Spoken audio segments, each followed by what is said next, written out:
नमस्कार दोस्तों, मैं देवीलाल चौधरी डायनेमिक एजुकेशन जोधपुर में आपका हार्दिक स्वागत है। आज हम बात करेंगे 3D के बारे में। इससे पहले हमने 2D के 1200 क्वेश्चन किए हैं, तो वो जाके जरूर देखना। एक वीडियो में मैंने सेकंड ग्रेड का पेपर करवाया, सारे कंप्लीट क्वेश्चन जितने भी 2D के आए हुए हैं। एक वीडियो में फर्स्ट ग्रेड का करवाया, तो आप जाके जरूर देखना वो। और कोई भी क्वेश्चन में यदि 2D के किसी भी पीछे हमने जो टॉपिक करवाए उसमें इश्यू हो तो आप कमेंट बॉक्स में ज़रूर लिखना, क्योंकि कमेंट बॉक्स में आप क्वेश्चन लिखोगे तो आपकी मैं और मल्टीपल तरीके से बताऊंगा तो आपको अच्छी तरीके से क्लियर होगा। ठीक है, तो 3D की सबसे पहले हम थोड़ा सिलेबस देख लेते हैं, ताकि सेकंड ग्रेड फर्स्ट ग्रेड में क्या है वो हमें पता चल जाएगा। तो सेकंड ग्रेड का सिलेबस देख लेते हैं हम। सबसे पहले देखो, ये 3D है। 3D में अपने पास क्या है? कोऑर्डिनेट एक्स एक्स है, प्लेन है इन 3D, coordinate of point, distance formula वैसे ही है जैसा हमने 2D में पढ़ा है, सेम वही है, केवल वहाँ 2 कोऑर्डिनेट थे, यहाँ पे 3 कोऑर्डिनेट हो जाएंगे। सेक्शन फॉर्मूला सेम वही है, यहाँ पे सेक्शन फॉर्मूला है तो सेक्शन फॉर्मूला भी वैसे ही है सेम। डायरेक्शन कोसाइंस और डायरेक्शन रेशियो ये चीज़ नहीं है यहाँ पे। ठीक है, हालांकि वहाँ पे भी हम थोड़ा कर सकते हैं, लेकिन इतना डिटेल में जाते नहीं है। मैं थोड़ा यहाँ 2D यहाँ आया है तो मैं बता ज़रूर दूंगा, क्योंकि 2D में क्या होता है, देखो ये होता है, ये कोई लाइन थीटा एंगल बना रही है, तो ये एंगल क्या होगा? 90 माइनस थीटा। ठीक है, तो ये cos theta and cos 90 minus theta बनाती है, मतलब साइन थीटा। हालांकि ये इतना है नहीं, तो मैं पूरा आगे बता दूंगा, कोई दिक्कत नहीं है इसमें, थोड़ा आपको और भी पता चल जाएगा। फिर रेशियो हो गया। अब कोसाइंस के बारे में एक थोड़ा ध्यान रखना। एक कोसाइंस किस पे डिपेंड होता है, दिक कोज्या किस पे डिपेंड होगा? वो एंगल पे डिपेंड होगा। आगे हम विस्तार से बात करेंगे। एंगल एक लाइन का हमेशा किसी भी पॉइंट से ले लो सेम रहेगा, इसका दिक कोज्या क्या होगी? सेम होगी, समान होगी, एक ही होगी। उसी लाइन की दिक कोज्याएं अद्वितीय होगी। ठीक है, ये क्वेश्चन पूछ लेते हैं कि एक लाइन की दिक कोज्याएं डिफरेंट होगी या फिर अद्वितीय होगी, या फिर कुछ भी हो सकता है, या इनमें से कोई नहीं, जो भी ऑप्शन देखे तो अद्वितीय होगी। ये ध्यान रखें, दिक कोज्या अद्वितीय होगी, दिक अनुपात चेंज हो सकता है, इसलिए मैं ज़्यादा जोर दे रहा हूँ और यहाँ पे ही जोर दे रहा हूँ, ताकि आपको ये थ्योरी थोड़ी सी याद रह जाए, क्योंकि सिलेबस में ये डिस्कस कर लेंगे तो आपको याद ज़्यादा रहेगी। तो दिक कोज्या हमेशा अद्वितीय होगी, दिक अनुपात चेंज हो सकते हैं, क्योंकि वो 2 पॉइंट के बीच का डिफरेंस होता है दिक अनुपात। और दिक कोज्या किस पे डिपेंड करती हैं? एंगल पे डिपेंड करती हैं। तो ये चीज़ को ध्यान रखना, आगे विस्तार से पढ़ेंगे, लेकिन याद रखनी जरूरी है। Cartesian vector equation of line. अच्छा, ये पॉइंट यहां तक खत्म हो गया, जो आज यहां तक पढ़ेंगे हम। आज यहां तक पढ़ेंगे Cartesian and vector equation of A line. अब यहां से लाइन स्टार्ट होगी। लाइन की कार्तीय और सदिश समीकरण, coplanar skew lines, shortest distance का मतलब 2 लाइन। शॉर्टेस्ट डिस्टेंस का मतलब है 2 लाइनों के बीच में लंबिक दूरी, या छोटी से छोटी दूरी। अब यहाँ पे लाइन यहाँ तक है, आगे प्लेन है। Cartesian vector and equation of a plane. अब मोस्ट इंपॉर्टेंट फर्स्ट ग्रेड के लिए, ये यहाँ फर्स्ट ग्रेड के लिए तो द मोस्ट इंपॉर्टेंट है। सेकंड ग्रेड का इजी क्वेश्चन आएंगे, कोई ज़्यादा विस्तार से नहीं आएंगे, बहुत इजी क्वेश्चन आएंगे सेकंड ग्रेड में तो। लेकिन फर्स्ट ग्रेड में 2 लाइन्स हैं, 2 प्लेन्स हैं, एंड एक लाइन और प्लेन के बीच में एंगल निकालना है। हालांकि हम क्या करते हैं, लाइन और प्लेन के बीच में कोस थीटा ले, वो 2 लाइन और 2 प्लेन आप श्री में निकालते हैं तो हम कोस थीटा यूज करते हैं, लेकिन एक लाइन और एक प्लेन के बीच में एंगल निकालते हैं तो हम साइन थीटा का यूज करते हैं। आगे वो पूरा डिस्कस करेंगे, लेकिन आज नहीं, लगभग 2 दिन तो ये पॉइंट तक पढ़ेंगे आज। ठीक है, आज जितनी भी थ्योरी है वो पॉइंट तक है, फिर इसके क्वेश्चन करेंगे और आगे ये लाइन और प्लेन करेंगे। Distance of a point from a plane, एक प्लेन से बिंदु की दूरी। तो ये लाइन से बिंदु की दूरी हमने निकाल ली है, तो उसी तरीके से ये निकाल लेंगे। कुछ बहुत ही ईजी है। 2D यदि अच्छे से आती है तो बहुत ईजी है। ठीक है, 2D से रिलेट करके चलना। कुछ एक तो मैं डायग्राम लेके आया हूँ आपको समझाने के लिए, लेकिन आपको इमेजिन करना है इसमें थोड़ा सा। तो हालांकि मैं मेरा यही सुझाव है, आप मानो या नहीं मानो, लेकिन आप यदि जहाँ भी बैठे हो ना उस कमरे का इमेजिन जरूर करना। 3D में वो सबसे बेस्ट एग्जाम्पल होगा। और उस कमरे को लेके आप क्वेश्चन करना, भाई ये पॉइंट है तो इसको लंबिक दूरी इधर इस पे एक्स वाई प्लेन में डालेंगे, मतलब 3 प्लेन मानना। एक जो खड़ी हुई दीवार होगी उसको एक प्लेन मान लेना, भले ही एक्स जेड मान लेना, दूसरी वाई जेड मान लेना, और जो नीचे वाला फर्श है उसको एक्स वाई मान लेना। ठीक है, आप भी अलग तरीके से मान सकते हो, क्योंकि कमरे से एक प्लस पॉइंट होगा कि आप एग्जाम में वही रूम मिल जाएगा, वही कॉर्नर आपको मिल जाएगा, तो उसमें फिर आपको ज़्यादा प्रॉब्लम नहीं आएगी। अब अन्यथा हम किसी डब्बे को यूज़ करेंगे तो डब्बे में फिर प्रॉब्लम होती है, ठीक है ना, क्योंकि डब्बा फिर आगे तो होगा नहीं। इसलिए आप कमरे पे इमेजिन करना, ताकि आपकी क्वेश्चनों की स्पीड बन जाएगी और टाइम बचेगा। मेन उद्देश्य यही है कि टाइम बचना और क्वेश्चन को सही करना।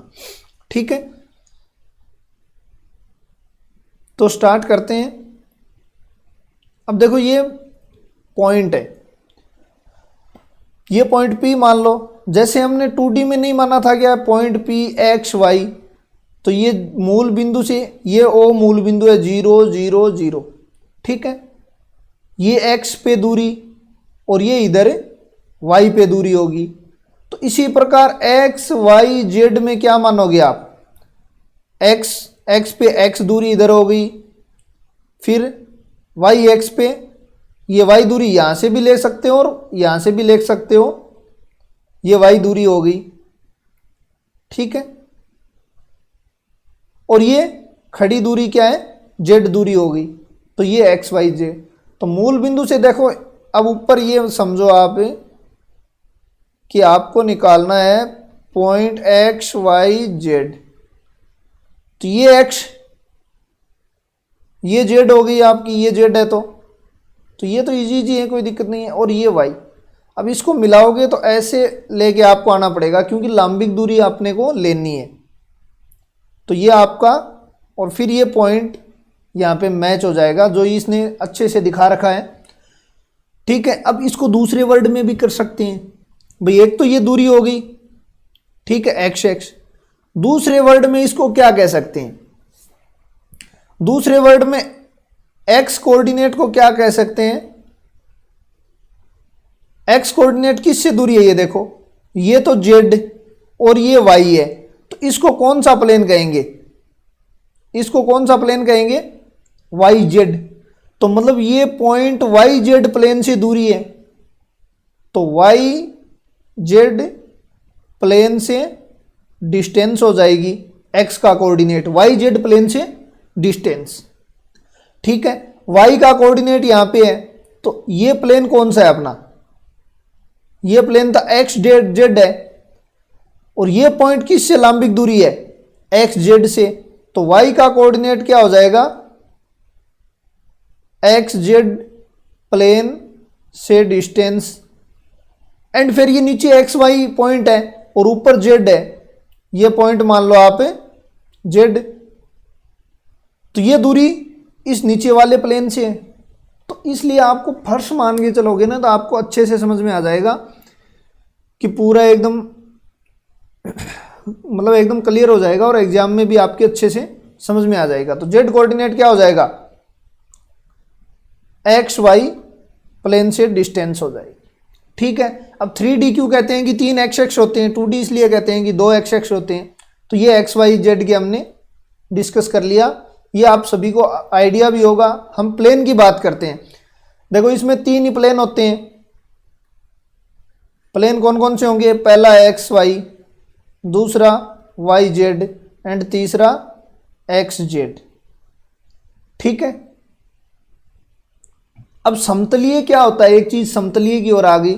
तो समतलीय मतलब इस एक्स वाई जेड में, मतलब एक्स और वाई का कोऑर्डिनेट होगा वो क्या होगा, एक्स वाई प्लेन में समतलीय होगा। जेड का यहाँ पे कोऑर्डिनेट समतलीय नहीं होगा, क्योंकि जेड तो ऊपर होगा। तो इस मतलब पट्टी मान लो फर्श पे कोई मान लो चीज है, मतलब एक आपने पेन रख दिया, अब आपने कह दिया कि ये 3 हाइट दूरी पे कोई पॉइंट है, तो वो फर्श पे तो नहीं होगा, हाइट पे है। यदि एकदम फर्श पे पॉइंट होता तो वो तो मान लेते नीचे का हमने एक्स वाई माना है तो एक्स वाई हो जाता, लेकिन यहाँ नीचे वाले प्लेन पे जेड की वैल्यू क्या होगी, 0 होगी। भाई नीचे जेड, जेड का क्या है, एक्स वाई से हाइट, यदि एक्स वाई के अंदर ही कोई पॉइंट है तो ये हाइट क्या होगी, 0 होगी, तो जेड की वैल्यू 0।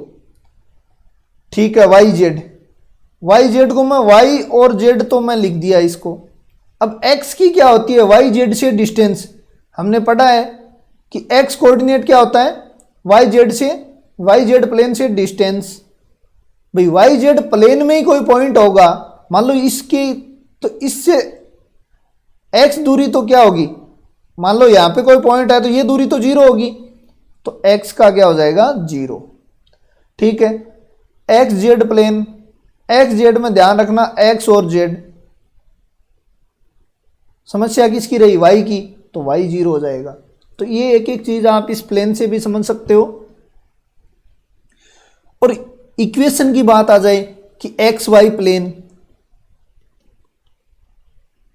की इक्वेशन क्या होगी, तो देखो इक्वेशन क्या होती है, हमेशा इक्वल 0 के लेते, तो इसमें किसके इक्वल 0 है, जेड इक्वल 0। ठीक है, ध्यान रखना जब एक्स वाई हो तो जेड इक्वल 0 होगा। इक्वेशन की बात कर रहा हूं, कोऑर्डिनेट तो एक्स वाई के ये होंगे, एक्स वाई 0। ठीक है, ये तो ही कोऑर्डिनेट, और ये इक्वेशन से वाई जेड प्लेन की इक्वेशन क्या होंगी, इसमें 0 किसके इक्वल है, x के इक्वल है, तो ये लो x इक्वल टू 0। और जेड एक्स या एक्स जेड प्लेन के इक्वेशन क्या होगी, y इक्वल टू 0, क्योंकि इसमें 0 किसके इक्वल है, y के इक्वल 0 है। अब एग्जाम में क्या पूछते हैं, यही पूछ लेते हैं कि एक्स वाई प्लेन की इक्वेशन क्या होगी। जब एक्स वाई दे दिया, मतलब जेड का नाम नहीं दिया, इसका मतलब जेड 0, बस फटाफट इसलिए ही आंसर मारना है कि यदि एक्स वाई आपको दे दिया नाम, तो मतलब जेड का नाम नहीं दिया, इसका मतलब जेड 0 है, जेड 0 है तो इक्वेशन जेड इक्वल टू 0। तो इस तरीके से ये तीनों कोऑर्डिनेट भी पूछ लेते हैं एग्जाम में कि कोऑर्डिनेट क्या होगा, इक्वेशन भी पूछ लेते हैं। हम पूरी एसआर से नहीं करेंगे, आपको एकदम क्लियर हो जाएगा पूरी चीज। तो ये एक्स वाई प्लेन मैं मानता हूं इस डायग्राम से आपको अच्छे से समझ में आया होगा। ठीक है, बाकी हम बोर्ड पे इस 3D को कभी भी इतना मतलब नहीं समझा सकते जितना इस डायग्राम से हम समझा सकते हैं, और आप समझ सकते हो जितना भी। तो एक्स वाई प्लेन में क्या हो जाएगा कोऑर्डिनेट, एक्स वाई 0, क्योंकि जेड नहीं होगा, क्योंकि जेड क्या होता है, एक्स वाई से लंबिक दूरी। जब एक्स वाई प्लेन में ही कोई चीज पड़ी है, मतलब नीचे फर्श में ही कोई पेन रख दिया आपने, और आप ये पूछो कि फर्श से कितनी ऊंचाई पे है, तो ये तो 0 ऊंचाई पे ही है, और ऊंचाई को हम जेड ले लिया, तो हम जेड ले सकते हैं इसको, तो जेड क्या हो गया, 0 हो गया। ठीक है भाई, फर्श में कोई चीज पड़ी है तो जेड 0 हो जाएगा, क्योंकि हाइट 0 हो जाएगी। अब मान लो कोई बोर्ड लगा हुआ लाइट का, और एक्स वाई प्लेन मान लिया, वो एक्स जेड प्लेन मान लिया, और इस प्लेन से इस बोर्ड तो इस प्लेन में ही लगा हुआ है लाइट का। आप क्या पूछ रहे हो, इस प्लेन से इस बोर्ड की क्या दूरी है, तो आप सीधी सी बात कहोगे कि ये दूरी तो 0 है, और वो प्लेन आपने एक्स जेड लिया है, तो मतलब वाई की वैल्यू 0 हो गई। तो इस तरीके से आप इमेजिन कर सकते हो ना, तो जिससे आपको इजी बन जाएगा। अब देखो ये पूरी जो थ्योरी मैंने बताई है वो निर्देशी एक्स निर्देशी, अब इनको निर्देशी समतल कहते हैं। जब एक्स वाई ये प्लेन है इसे निर्देशी समतल कहते हैं, और निर्देशी एक्स ये तो आपको पता ही है। ठीक है, तो ये पूरी हमने थ्योरी पढ़ ली है। आप देखना समकोणिक एक्स, जब तो एक्स वाई जेड तो समकोणिक होती हैं, तो इसे समकोणिक एक्स कहेंगे। यदि एक्स वाई जेड समकोणिक नहीं हो तो इसे हम तिर्यक कहेंगे। तो ये तो कोई बड़ी बात नहीं है। फिर हमने क्या पढ़ा है, एक्स निर्देशांक क्या होता है, वाई जेड से समतल की लंबिक दूरी। तो ये हमने देख लिया यहां से भी क्या होगा, ये समतल देखो ऐसा एक्स देख रहा है तो वाई जेड ये रहा, तो ये समतल है, ये पट्टी खड़ी कर लो यहां, और ये दूरी नहीं है क्या एक्स, तो वाई जेड से लंबिक दूरी हो गई ये। तो ये आपका एक्स का निर्देशांक क्या हो गया, वाई जेड से लंबिक दूरी हो गई। उसी डायग्राम को मैं एक बार दोबारा रख देता हूं यहाँ पे, आपको बहुत अच्छे से समझ में आ जाएगा।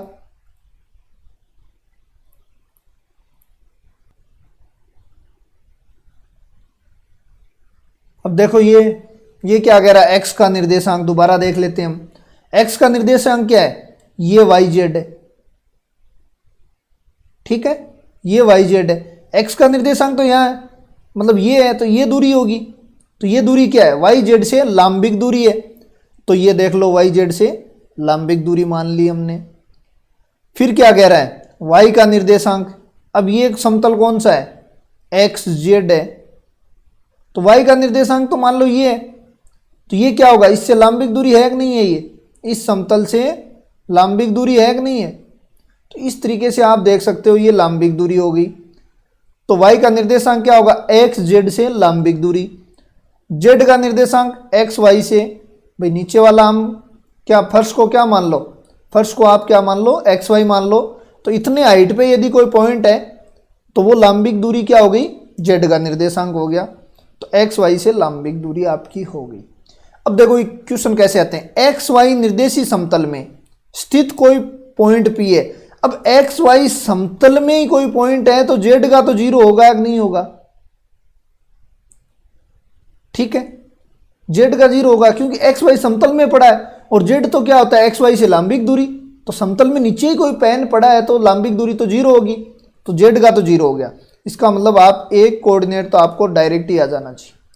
फिर क्या कह रहा है, yz से लांबिक दूरी, yz से लांबिक दूरी क्या होती है, x होती है, तो x की वैल्यू इसने -3 दे दी, एंड zx से लांबिक दूरी क्या होगी, y होगी, तो ये क्या हो गया, 2 हो गया आपका, तो ये आपका निर्देशांक हो गया, ठीक है। इस तरीके से ही क्वेश्चन आते हैं, बहुत ईजी क्वेश्चन आते हैं, और इक्वेशन के ज्यादा आती हैं। yz प्लेन का इक्वेशन क्या होगा, अब ये निकालने की विधियां हैं, आप देखना, ये लांबिक दूरी वाला ही है इसमें, ठीक है, 3 विधियां हैं निकालना।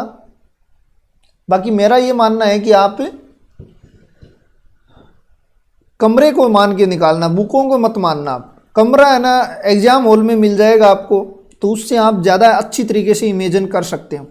अब देखो निर्देशीय समतलों व निर्देशीय अक्षों के किसी बिंदु के निर्देशांक, ये भी हमने देख लिया है भाई। निर्देशीय समतल का समीकरण हो गया ये, देखो x y z। अब सोचो कि यदि कोई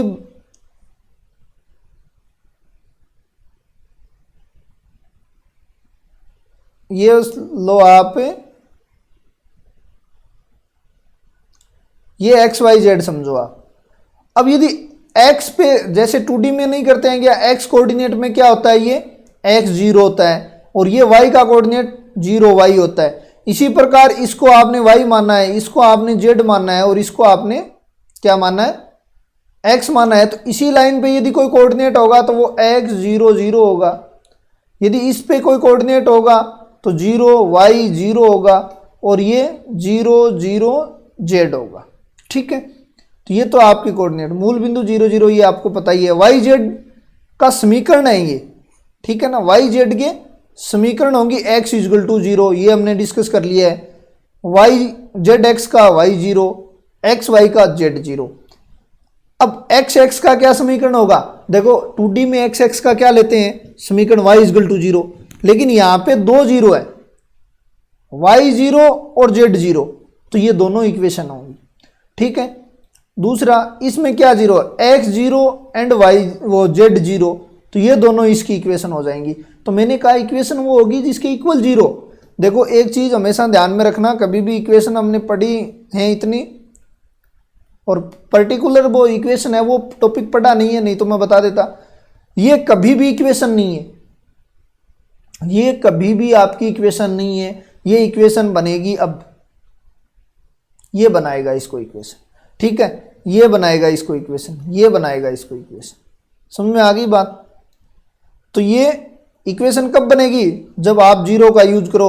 ये तो एक वैल्यू है बी वाई प्लस सी, यदि आपने डायरेक्ट लिख दिया, और आपको यदि इंटरव्यू में भी पूछ सकता है, कोई बड़ी बात नहीं है ये चीज कि A X plus B Y plus C क्या है, तो ये एक फिक्स पॉइंट है या इक्वेशन है। तो ज्यादातर लोग क्या कहेंगे इक्वेशन है, हालांकि ये इक्वेशन नहीं है, ठीक है ना। हम एक्स वाई देख के क्या मान लेते हैं, ये इक्वेशन है। अगले ने ये तो कही नहीं कि एक्स वाई चर है या अचर है, ये तो बोला नहीं, लेकिन यदि आगे 0 कर दिया, अब ये इक्वेशन है, अब ये ऑटोमेटिक क्या बन गई, एक्स वाई चर बन गए। ठीक है, तो ये चीज को ध्यान रखना। तो ये इसकी इक्वेशन हम देख लिए। नेक्स्ट, दो बिंदुओं के मध्य की दूरी। अब देखो दो बिंदु, वही फॉर्मूला है, अपने को कुछ भी याद नहीं करना, x1 माइनस x2 का whole square, y1 minus y2 का होल स्क्वायर। ये तो 2D में था, अब कोऑर्डिनेट 3 आ गए तो हम 3D कर दिया बस। तो अब मान लो किसी भी पॉइंट है 0, मूल बिंदु से यदि x, y एंड z की दूरी निकालनी है, ये O मान लो और ये P मान लो। तो OP यदि दूरी माननी है तो आपको क्या करना पड़ेगा, x माइनस 0 का होल स्क्वायर, y माइनस 0 का whole square and z minus 0 का होल स्क्वायर। तो OP बराबर क्या हो जाएगा, x square, y square and z square. ठीक है, अब मान लो ये दूसरा क्वेश्चन क्या कह रहा है, इस पॉइंट की मूल बिंदु से दूरी। तो आप क्या करोगे, डायरेक्ट ही स्क्वायर करोगे, 3 का स्क्वायर प्लस 4 का स्क्वायर प्लस 0 का स्क्वायर, 0 का तो 0 हो जाएगा, तो ये दूरी क्या आ जाएगी, 5 आ जाएगी। इसी प्रकार ये क्वेश्चन करोगे, दो कोऑर्डिनेट दे दिया, एक तो a minus B and minus C, b coordinate है minus a b and c, तो p q दूरी क्या होगी,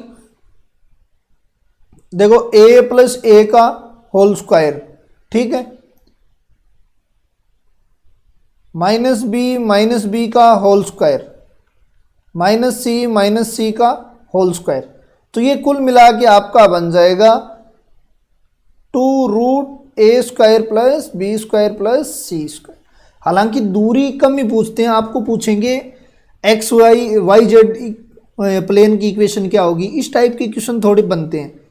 ठीक है ना, क्योंकि ये दूरी का तो हर किसी को आता है, कोई बड़ी चीज़ नहीं है। विभाजन, अंतः विभाजन वही फॉर्मूला बनेगा, x का वही बनेगा m1 x plus m2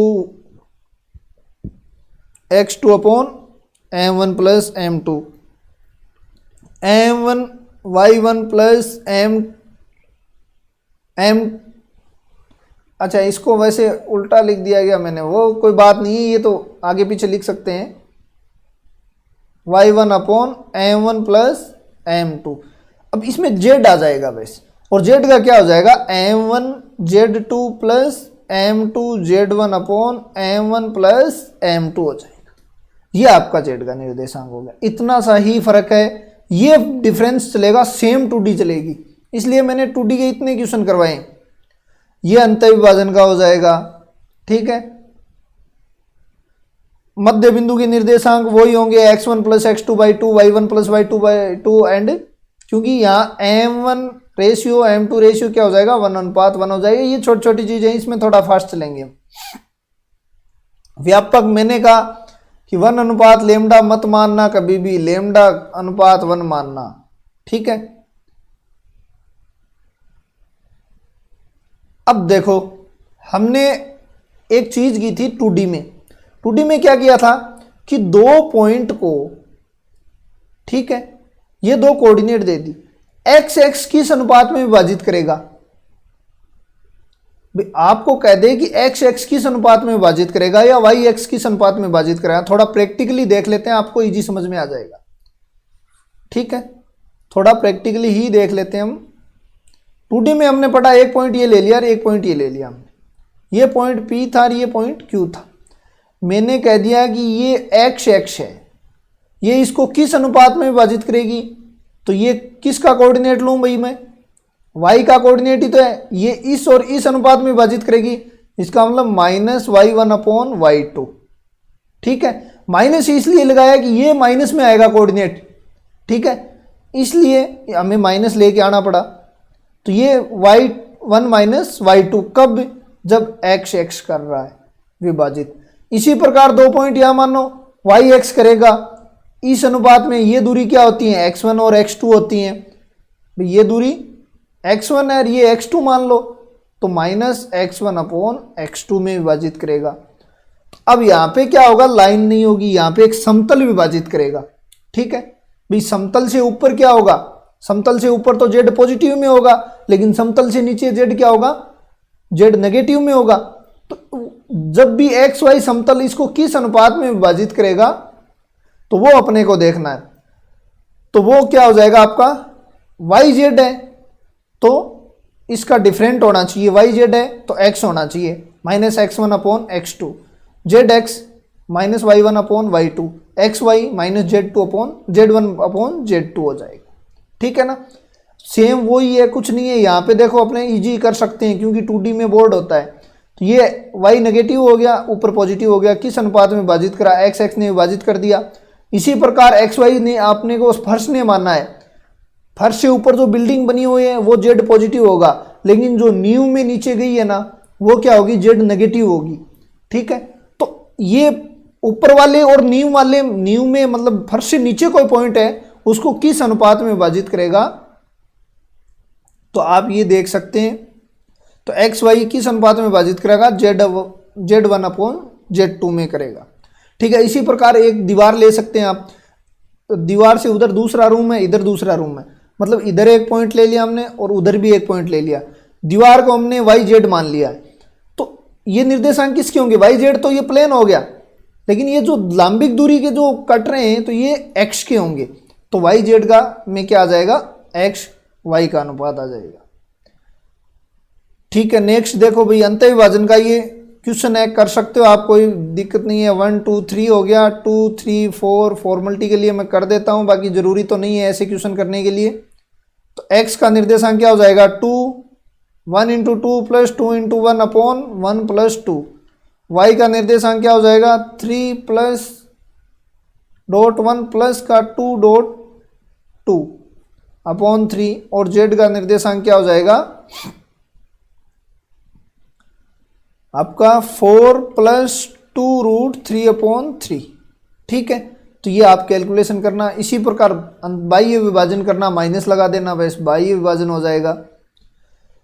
next देखो 5 नंबर क्वेश्चन है, 1 माइनस 2 6 A0 B है, ये दो कोई पॉइंट है, 1 माइनस 2 6 एंड A0 B है, इसको कोई point 3 minus 1 and 1 same 2D वाला है, कुछ भी नहीं है, ये मध्य बिंदु है, इसका मतलब a प्लस 1/2 इजगल टू 3 होगा, तो a इजगल टू 5 हो जाएगा आपका। ठीक है, इसी तरीके से आप b की वैल्यू निकालना, बहुत इजी है ये तो, क्योंकि ये लेवल नहीं रहा अब अपना। अब इस क्वेश्चन को समझना आप कि दो कोऑर्डिनेट आपको दे दिए, मान लो ये कोऑर्डिनेट 2 माइनस 1 एंड 3, 3 2 माइनस 1, ये कोई वाई जेड समतल है, तो वाई जेड दे दिया तो हमें किसकी जरूरत पड़ेगी, एक्स की जरूरत पड़ेगी। तो minus x one upon x two, तो माइनस 2 अपॉन 3, तो ये लो माइनस 2 अपॉन 3। ठीक है, इस तरीके के ये क्वेश्चन होंगे केंद्रक। अब आपके पास केंद्रक आ गया, 3 कोऑर्डिनेट दे दिया आपको, केंद्रक सेम उसी तरीके से होगा, x1 plus x2 plus x3/3, y1 plus y2 plus y3/3, z1 plus z2 plus z3/3। अब चतुष्फलक आ जाए तो भी कोई प्रॉब्लम नहीं है, यहाँ z4 हो जाएगा। ठीक है, तो ये तो 2D में, इसीलिए मैंने 2D को बहुत आराम से चला था, 3D में अब मैं इतना नहीं चलूंगा आराम से। अब देखो ये क्या कह रहा है, इसका 3 बिंदु दे दिए, तो आपको ABC का केंद्रक निकालना है। ठीक है, तो केंद्रक क्या करो, a plus b plus c बट्टा 3 कर दो, मतलब 1 plus 2 plus minus 3, 1 plus 2 minus 3 upon 3 equal to 0 हो गया। ठीक है, 2 प्लस 3 प्लस माइनस 5, तो ये तो x का हो गया, y का 2 plus 3 minus 5 upon 3 equal to 0 हो गया। z का देखो 3 प्लस 4 प्लस माइनस 7 अपॉन 3, तो ये भी 0 हो गया। चतुष्फलक क्या कह रहा है, OABC, तो चौथा कोऑर्डिनेट आपका 0 0 0 हो जाएगा। ठीक है, तो आप आराम से निकाल सकते हैं, ये तो एकदम नॉर्मल चीज है,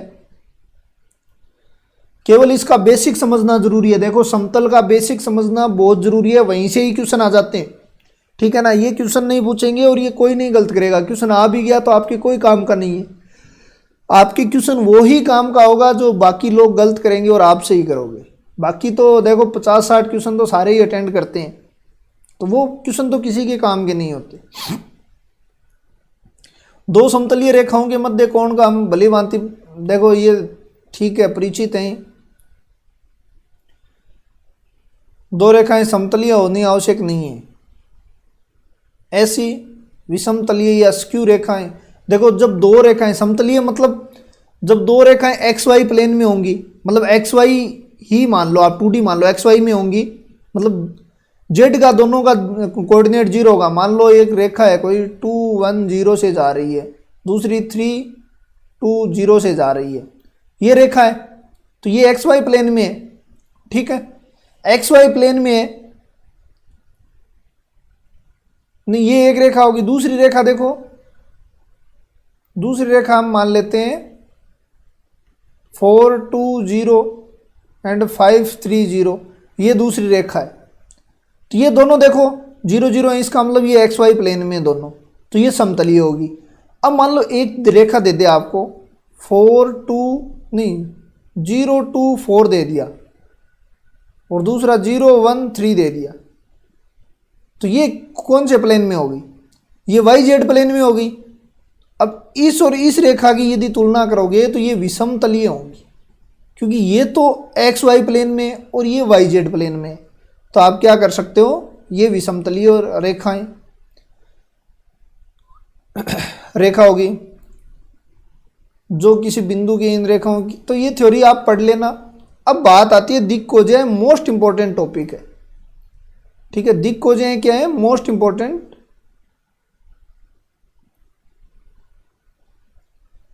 टॉपिक है। पहली बात तो देखो दिक्कोजय,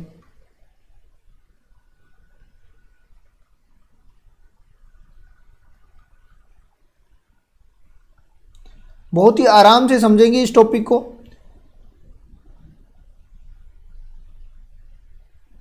ये वाई मान लेते हैं,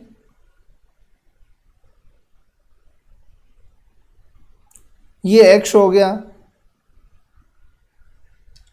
और ये जेड हो गया, ठीक है। अब देखो ये कोई पॉइंट है, मान लो ए बी कोई पॉइंट है। अब आप इन तीनों एक्सों से क्या करोगे? तीनों एक्सों से एंगल निकालना है। अब डायरेक्ट इसका एंगल नहीं निकाल सकते, वैसे थोड़ा हार्ड पड़ेगा, निकाल तो सकते हैं क्योंकि कैलकुलेशन तो जितना ज़्यादा करोगे वो हो जाती है, कोई बड़ी बात नहीं है। लेकिन एक्चुअली हम निकालते कैसे हैं कि इसके समांतर एक ऐसी लाइन खींचेंगे जो इसके समांतर हो, मतलब कोण बराबर बनाए, ठीक है, और मूल बिंदु से जाए। मान लेते हैं ये मूल बिंदु है, तो ये लाइन ले ली मैंने जो इसके समांतर है। अब देखो ये एंगल कितना हो गया? बीटा हो गया, ठीक है। ये एंगल कितना हो गया? गामा हो गया। और ये एंगल कितना हो गया? ये एंगल क्या हो गया? अल्फा हो गया। अब अल्फा हमने क्यों लिया है? एक्स से एंगल है वो अल्फा लिया है, वाई से एंगल हमने बीटा लिया है, जेड से एंगल हमने गामा लिया है। बहुत ध्यान से समझना, ये टॉपिक मोस्ट इंपॉर्टेंट टॉपिक है, ठीक है। इसको हम पूरा विस्तार से भी कर सकते हैं। अब ये क्या करते हैं? अब हमने देखो, ये आपको पता होगा कि ये जब भी एंगल लेते हैं तो ये हमेशा कोस अल्फा में होता है, मतलब 2D में लेते हैं तो कोस अल्फा में होगा। तो इसमें क्या हो जाएगा? कोस अल्फा, वाई से लेंगे कोस बीटा और कोस गामा, ठीक है, कोस गामा। अब इस लाइन के किसी भी पॉइंट से आप एंगल ले लो, एंगल यदि 30 अल्फा की वैल्यू 30 डिग्री है तो एक्स एक्स से 30 डिग्री रहेगा इस लाइन के, या इसके समांतर लाइन के एक्स एक्स से हमेशा 30 डिग्री रहेगा। इसका मतलब दिक्कोजय किस पे डिपेंड है? अल्फा पे डिपेंड है, बीटा पे डिपेंड, मतलब एंगल पे डिपेंड है। दिक्कोजय किस पे डिपेंड है? एंगल पे डिपेंड है। एंगल पे डिपेंड है तो एंगल सेम रहेगा। इसका मतलब दिक्कोजय एक लाइन की अद्वितीय होंगी, दिक्कोजय एक लाइन की अद्वितीय होंगी, हमेशा ध्यान रख लेना, ठीक है, क्योंकि ये एंगल इस लाइन के किसी भी पॉइंट से सेम रहेंगे। अब इसको हम क्या कर देते हैं? एल, एम और एन से डिनोट कर देते हैं। तो एल बराबर क्या हो जाएगा? कोस अल्फा, एम बराबर कोस बीटा, एन बराबर कोस गामा हो जाएगा, ठीक है, ये मान लेते हैं। अब इसको निकालने के और भी तरीके हैं, लेकिन ये मुझे सबसे इजी यही लगा, और लैंग्वेज भी थोड़ी ठीक है। लेकिन ये चीज़ ध्यान रखना कि दिक्कोजय हमेशा समान ही रहेंगी। नेक्स्ट देखो, तो ये दिक्कोजय तो आपके समझ में आ गई होगी, ये एंगल हो ही गया और इसमें कुछ बताने लायक है नहीं।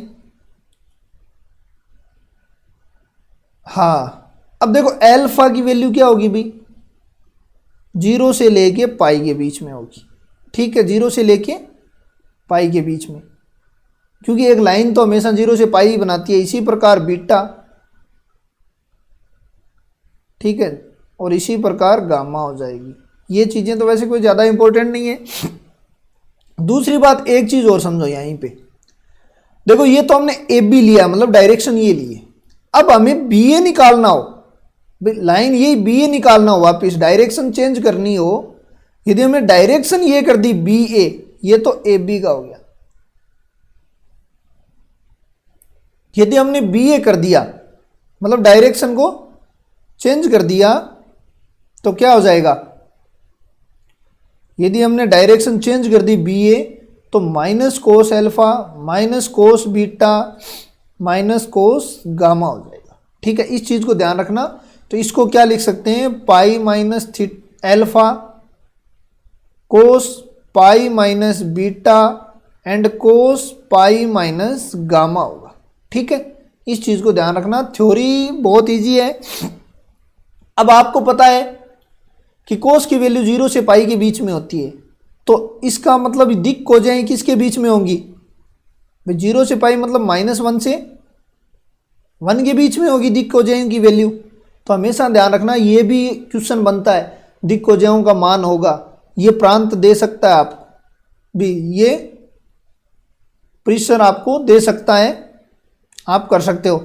अब ये alpha plus beta plus gamma 2 पाई होना जरूरी नहीं है, क्योंकि ये 2 पाई होना, 2 पाई इसलिए नहीं होता है क्योंकि ये तो 3 प्लेन है, 2 पाई से ज़्यादा भी हो सकता है। ठीक है, अब क्वेश्चन कैसे आएंगे वो देख लेते हैं। तो मतलब कोस एक्स की वैल्यू -1 से 1 के बीच में होगी, ये ध्यान रखना। तो छोटी से छोटी वैल्यू तो क्या होगी, 1 होगी, और बड़ी से छोटी से छोटी तो -1 होगी, बड़ी से बड़ी 1 होगी। तो ये क्वेश्चन यहाँ से उठेगा एक क्वेश्चन। ठीक है, क्योंकि आगे केवी की वैकेंसी आ रही है, तो केवी के इंटरव्यू में भी ऐसे क्वेश्चन पूछ लेते हैं। तो यदि कोई रेखा निर्देशीय अक्षों के साथ 30 डिग्री 90 डिग्री एंड 60 डिग्री कोण बनाती है, तो 30 डिग्री मतलब alpha equal to 30 degree, beta equal to 90 degree and gamma equal to 60 degree. तो एल बराबर कोस 30, एम बराबर कोस 90 एंड कोस एन बराबर कोस 60।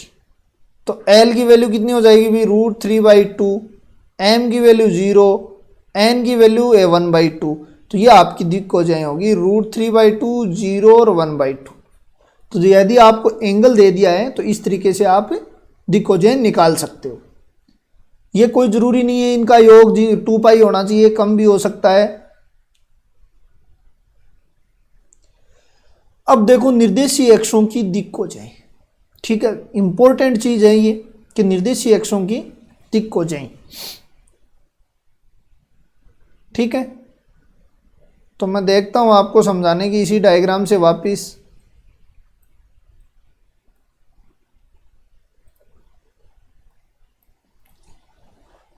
निर्देशीय एक्स आपको समझ में आ गया होगा। मान लो यहां पे कोई निर्देशीय एक्स है भाई, इसका क्या होगा दिक् कोजाएं, ये कोई लाइन मान लो एक्स एक्स पे है। अब इसको आप यहां समझ लो ऐसे।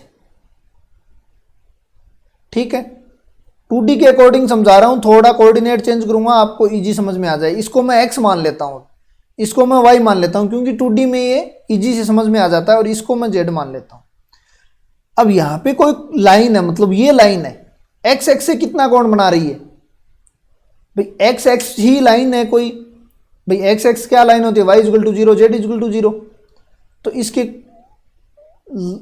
एंगल कितना बनाएगी, इसका मतलब एल्फा कितना होगा, 0 डिग्री। बीटा ये देखो दिख नहीं रहा है आपको, लेकिन ये वाई की क्या है, लंबवत है, इसका मतलब 90 डिग्री। भाई वाई एक्स से क्या है, ये लाइन है लंबवत है, एंड गामा के भी लंबवत होगा। तो अब देखो कोस 0 कोस 90 कोस 90, ये एल है आपका, ये एम है, ये एन है। तो ये तो 1 हो गया, ये 0 हो गया, ये 0 हो गया। इसका मतलब यदि एक्स एक्स की दिक् कोजाएं पूछे तो 1 0 0। ठीक है, इसी प्रकार वाई पी मान लो आप कोई लाइन, ये अब की बार आप लाइन क्या मानो, ये मानो ठीक है। तो ये y से एंगल कितना बना रही है, इसका मतलब यहाँ पे बीटा बना रही है 0 डिग्री, अल्फा बना रही है 90 डिग्री हमें दिख रहा है। अब ये जेड वाला दिखेगा नहीं, लेकिन गामा बनाएगी 90 डिग्री। तो इसके दिक्कोजें क्या हो जाएंगी भाई, cos alpha cos beta cos gamma रखो तो एल बराबर कोस 90, एम बराबर कोस 0, एन बराबर कोस 90। तो ये 0 1 0 हो जाएगा। तो ये लो, इसी प्रकार आप निकालना जेड एक्स की। तो ये दिक्कोजें निकालने का तरीका होता है। तो दिक्कोजें एक तो एंगल पे डिपेंड होंगी, इसलिए क्या होंगी, अद्वितीय होंगी। और एंगल यदि आपको दे दे तो दिक्कोजें हम निकाल सकते हैं। हालांकि हमें पॉइंट दे दे तो भी, 2 पॉइंट दे दे तो दिक् अनुपात से भी दिक्कोजें निकाल सकते हैं, लेकिन एंगल तक की हमने बात कर ली है यहाँ पे। अब देखो दिक्कोजाओं में एक दूसरे में क्या संबंध होता है। दिक्कोजाएं क्या होंगी, एल एम एन होंगी। एक दूसरे में आपको याद कर लेना, संबंध ये होता है l square plus M square plus N square equal to 1। ठीक है, तो ये चीजें आपको याद करनी होंगी। तो ये तो आप रट लेना, चाहे कुछ भी कर लेना, याद कर लेना इसको, क्योंकि ये डायरेक्ट एग्जाम में पूछ लेते हैं। अब बात आती है दिक्कोजें हम निकालते कैसे हैं। 2 तरीके अपने को निकालने के, ठीक है। हालांकि इसमें शॉर्ट चल रहे हैं तो वो ज़्यादा ले नहीं रहे, तो आपको मैं देखो दोनों तरीके ही बता दूंगा। एक तो ये देख लो इसी डायग्राम में, क्योंकि 3D का डायग्राम यदि बुक ने दिया है, अच्छा ही दिया है, तो इसने ये एक्स मान लिया, कोण अल्फा मान लिया, ठीक है। तो ये क्या हो जाएगा, OA दूरी जैसे हम 2D में नहीं निकालते हैं क्या, OA दूरी ये थीटा है, तो ये OA दूरी क्या हो जाएगी भाई, ये A मान लो, O मान लो, और ये कोई पॉइंट है, ये 90 डिग्री लेते हैं, तो OA बराबर क्या लेते हैं, ये पॉइंट P मान लो, आप क्या लेते हैं, OP कोस थीटा ही लेते हैं, क्योंकि कोस थीटा क्या होता है, आधार बटा कर्ण होता है, उस अकॉर्डिंग OA बराबर OP कोस थीटा। तो इसने कोस थीटा की जगह x से बना रहा है तो अल्फा ले लिया, ठीक है। अब अल्फा ले लिया तो कोस अल्फा बराबर क्या लिख सकते हैं, अब OA तो आपका x हो गया, OP आपकी r मान लो इसकी, क्योंकि P x y z है, तो OP क्या हो जाएगी r। कोस अल्फा को हम क्या लिख सकते हैं, पीछे देखा L बराबर क्या होता है भाई, कोस अल्फा, M बराबर कोस बीटा, N बराबर कोस गामा, तो L लिख सकते हैं। इसी प्रकार y equal to r m लिख सकते हैं, और z equal to r n लिख सकते हैं, ठीक है। अब ये r डिस्टेंस क्या हो जाएगी, यहां से r की डिस्टेंस निकाल लो, x square plus Y square plus Z square हो जाएगी, ठीक है। अब इक्वेशन 1, इक्वेशन 2, इक्वेशन 3 इनको जोड़ दो, 1 का स्क्वायर 2 का स्क्वायर प्लस 3 का स्क्वायर, तो ये x square plus Y square plus Z square equal to r square में कॉमन ले लेता हूं, l square m square n square हो गया, ठीक है। अब देखो इसको भी मैं आर स्क्वायर ही लिख सकता हूं, क्योंकि x square plus Y square plus Z square क्या होता है, आर स्क्वायर होगा। डिस्टेंस निकाल लो, तो r square l square plus M square plus N square, ये काट दो, तो L square plus M square plus N square is equal to 1 हो गया, ठीक है। तो ये इस तरीके से भी निकाल सकते हैं। दूसरा एक तरीका और है, अभी दूसरा मैं तरीका बता देता हूं आपको। और यहीं पे एक चीज और देखो, क्योंकि आगे एग्जाम में कई बार ये पूछ लेते हैं, तो यहां से देखो भाई, ये एल को क्या लिख सकता हूं मैं, cos square alpha, cos square beta और cos square gamma is equal to क्या हो गया, 1 हो गया। तो ये भी एग्जाम की दृष्टि से इंपॉर्टेंट है और ये भी एग्जाम की दृष्टि से इंपॉर्टेंट है, दोनों याद रख लेना, ठीक है। दूसरा तरीका होता है,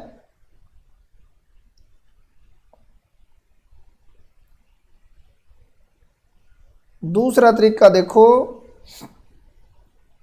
कोस अल्फा बराबर क्या लिया हमने, ये ओ ले लो और ये पॉइंट पी ले लो आप, तो एक्स वाई जेड हो गया, ठीक है। इसको मैं लिख सकता हूं x square plus Y square plus Z square, तो ये दूरी एक्स हो गई, ये मान लो 90 डिग्री बना रहा है, तो कोस अल्फा बराबर क्या हो जाएगा भाई, यहां से अल्फा बना रहा है X upon root X square plus Y square plus Z square. Cos beta बराबर same Y upon root X square plus Y square plus Z square.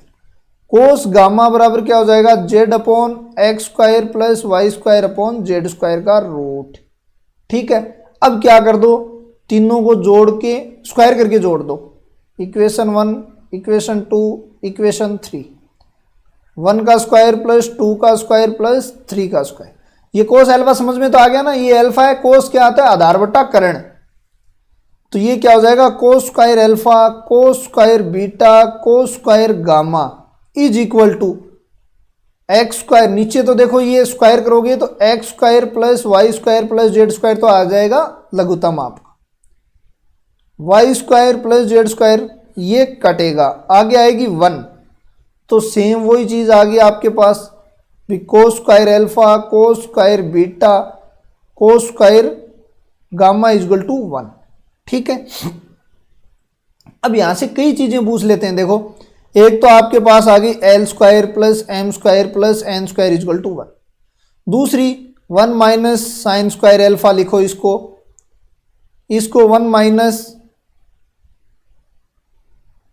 Sign square beta लिखो, 1 minus sine square gamma is equal to 1। एक 1 से 1 काट दो आप। तो अब देखो साइन स्क्वायर एल्फा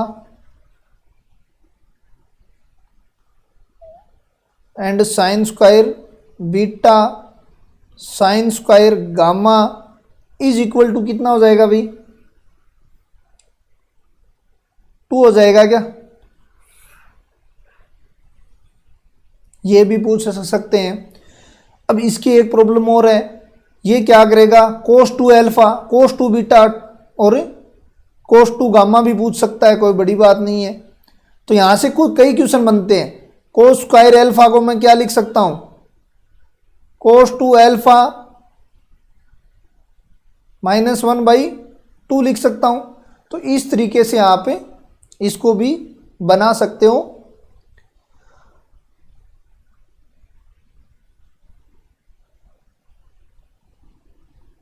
नहीं प्लस प्लस प्लस, तो देखना ये कोस 2 अल्फा का। ठीक है, तो इस तरीके से आपके ये ध्यान रखना, पूरी प्रॉपर्टी अब एग्जाम में कैसा भी घुमा सकता है आपको। अब देखो दिक् अनुपात, दिक् कोजें क्या होती हैं, दोबारा देखो दिक् कोजें होंगी एंगल पे डिपेंड करेंगी। एक्स एक्स से कोई लाइन ये एंगल बनाएगी अल्फा, वाई एक्स से बीटा बनाएगी, जेड एक्स की क्या करेगी, गामा बनाएगी। तो दिक् कोजें होगी। दिक् अनुपात इसी रेखा के क्या होंगे, वो देखो आप, ये कोई लाइन मानो, ये कोई पॉइंट आपके हो गए। एक्चुअली पहले तो दिक् अनुपात की डेफिनेशन देख लो कि 3 दिक् कोजें की समानुपाती कोई रेखा होंगी ना, दिक् कोजें की समानुपाती होनी चाहिए।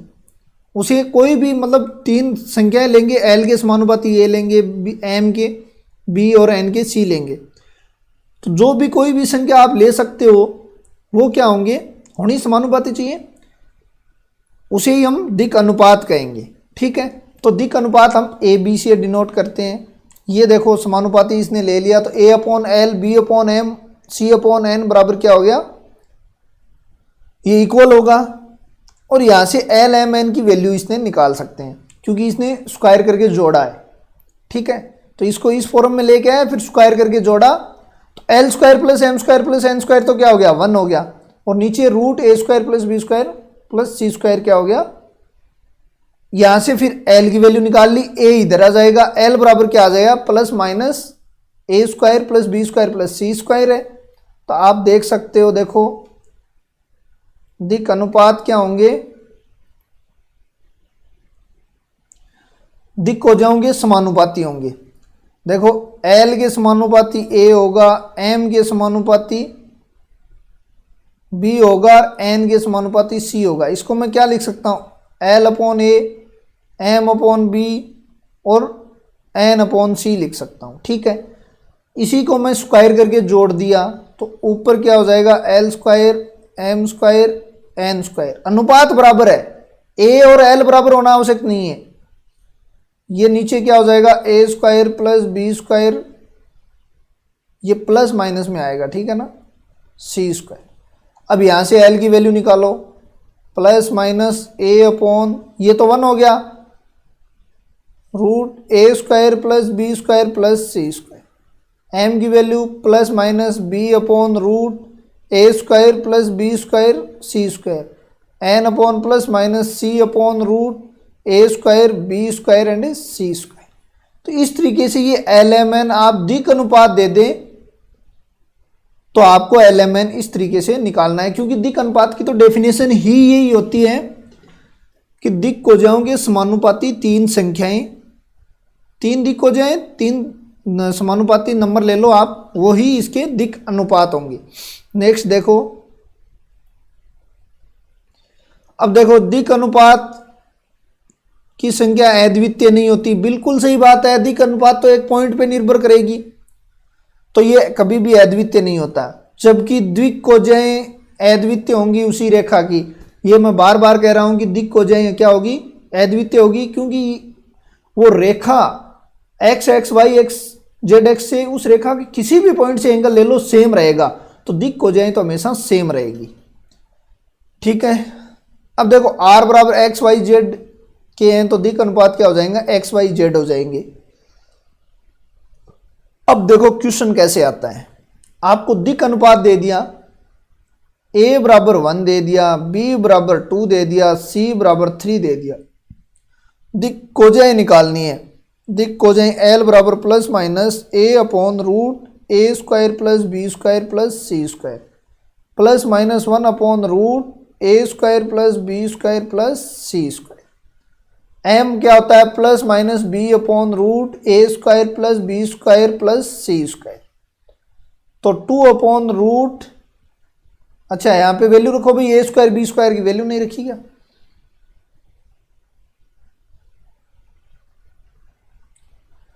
तो वैल्यू क्या हो जाएगी, मैं डायरेक्ट देखो 1 प्लस 4 प्लस 14 हो जाएगा, रूट 14, और एन बराबर भी क्या हो जाएगा, plus minus C upon root A square plus B square plus C square, तो प्लस माइनस 3 रूट 14। तो ये आपकी दिक कोजाएं आ गई। तो दिक अनुपात यदि आपको दे दे तो दिक कोजाएं आप आराम से निकाल सकते हो। बिंदु का प्रक्षेप जैसा हमने निकाला है 2D में, वो की वही प्रक्षेप आपका यहाँ पे होगा, ठीक है। मान लेते हैं, और ये लंबवत होगा, ये सारा आपको पता है, पीछे प्रक्षेप एम पे डाला हमने, तो ये क्या होगा, लंबवत हो गया ए बी पे, तो ये आप पढ़ना, और ये लंबवत होगा तो इसके निर्देशांक भी निकाल सकते हो आप, ठीक है, आगे निकालेंगे वो।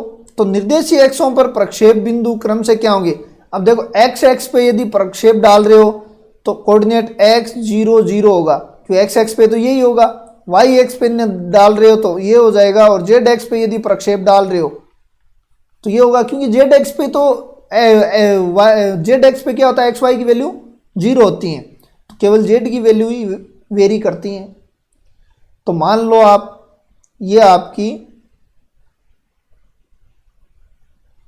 एक्स वाई जेड, ये कोई point p x Y z है, प्रक्षेप यहां डाला आपने, तो यहां पे किसका पॉइंट रहे, एक्स का ही रहेगा, बाकी 0 रहेंगे सब।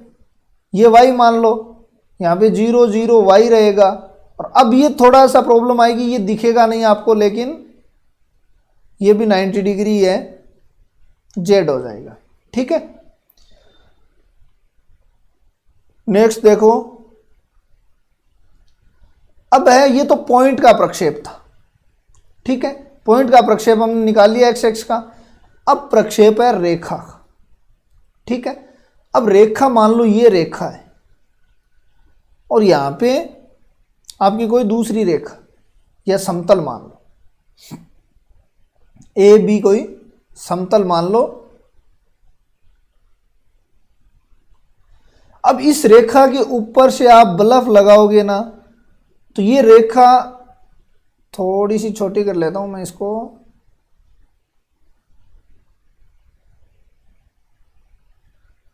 ऊपर से आप इसके यदि बल्ब लगाओगे ना, तो ये रेखा का प्रक्षेप बनेगा ऐसे यहां पे 90 डिग्री आगे, आगे वाला भी यहां 90 डिग्री आगे मिलेगा, तो इसका प्रक्षेप क्या होगा, इतना ही होगा। अब ये रेखा तो हम पी क्यू मान लेते हैं, प्रक्षेप को क्या मान लेते हैं, पी डैश क्यू डैश मान लेते हैं। ठीक है, ये आपकी लंबिक दूरी होगी और ये आपकी लंबिक दूरी होगी, क्योंकि जब भी ऊपर से लाइट लगाओगे आप तो प्रक्षेप ये बनेगा। आप चेक करना ऐसे पॉइंट, लाइट ऊपर होनी चाहिए, साइड में नहीं होनी चाहिए। बस साइड में लाइट होगी तो डिफरेंट बनेगा, लेकिन ऊपर लाइट होनी चाहिए। तो आपका प्रक्षेप ये बनेगा पी डैश क्यू डैश। अब पी डैश क्यू डैश की वैल्यू कैसे निकालें, तो इसके ही समांतर एक लाइन खींच दो यहां पे। अब आपको पता चल गया कि ये कितना बन गया भाई, अल्फा मान लो, थीटा मान लो, इसने थीटा मान रखा है तो मैं भी थीटा मान लेता हूं। तो ये यदि x है तो ये भी क्या होगा, x होगा।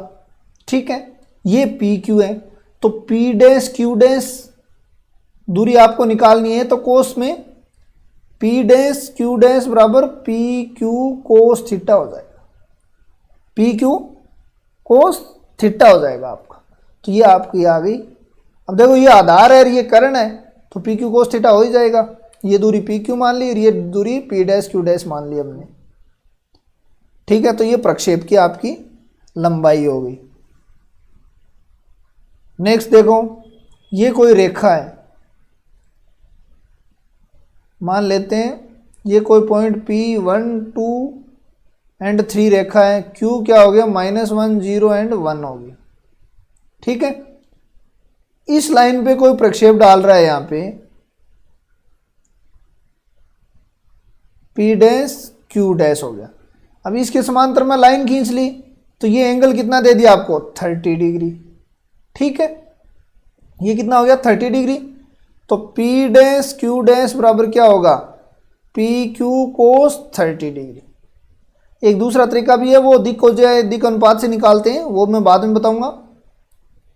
तो P डैश Q डैश क्या हो गया आपका, तो PQ निकालो भाई, PQ दूरी क्या हो जाएगी आपकी, PQ दूरी इसने निकाल रखी है, PQ बराबर 2√3 हो गई। तो ये 2√3 कोस 30 √3/2, तो ये क्या हो जाएगी, 3 हो जाएगी।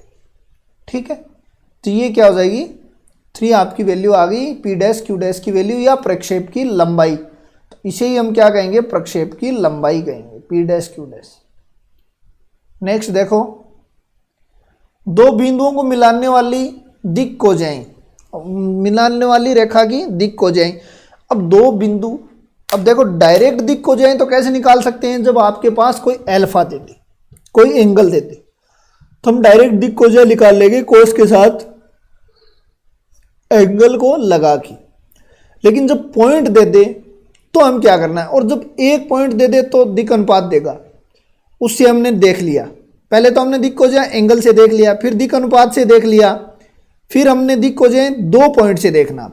अब 2 पॉइंट से ध्यान रखना, ये कोई लाइन है, एक पॉइंट आप P मान लो, x1 y1 z1, एक पॉइंट Q मान लो, x2 y2 z2।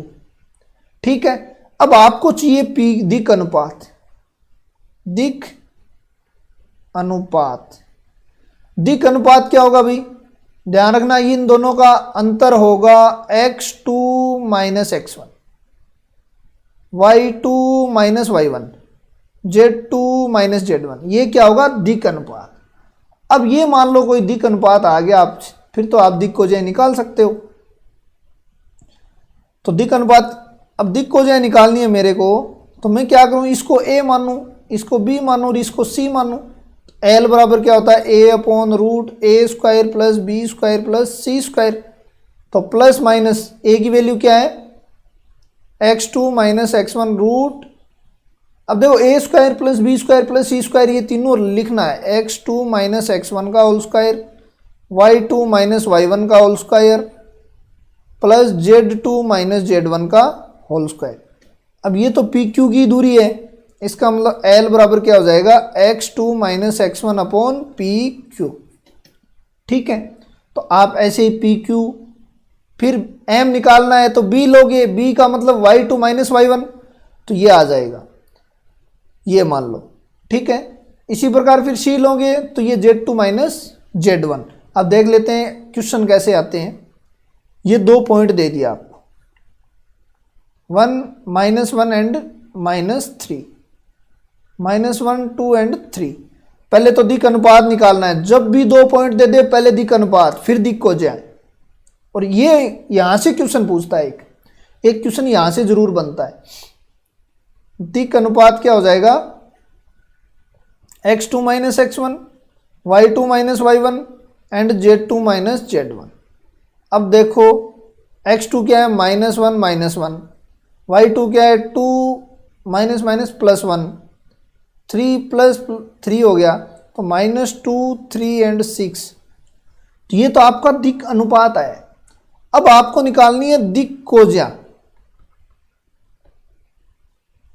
दिक् कोज्या मतलब ये a b c की वैल्यू आएगी, l बराबर plus minus a upon root a square plus b square plus c square.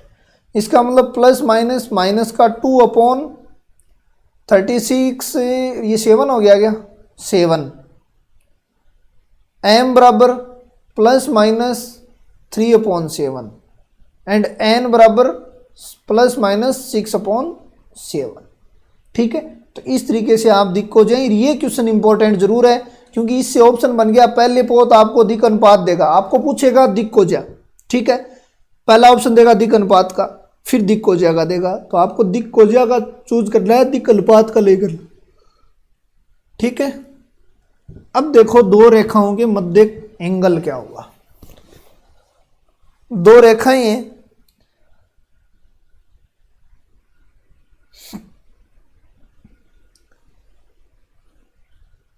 अब मान लेते ये कोई 2 रेखाएं मान लो आप। ये क्या हो जाएगा, ये रेखा हो जाएगी, दूसरी रेखा ये हो जाएगी, इसके बीच में एंगल थीटा है। पहली बात तो आप याद कर लेना इसको, मैं बाकी प्रूफ करके मैं बता दूंगा आप इसको। आप इसकी दिक् को जाए क्या है, L1 M1 N1 है, और इसकी दिक् को जाए क्या है, L2 M2 N2 है, ठीक है। इसका मतलब ये क्या हो गया, x2 y2 z2, और ये x1 y1 z1 हो गया, ठीक है। ये चीज समझ में आ गई होगी। इसको आप a मानो और इसको आप b मान लो। तो अब a b निकालना है अपने को। अपन इसी डायग्राम को अगले पेज में ले जाते हैं,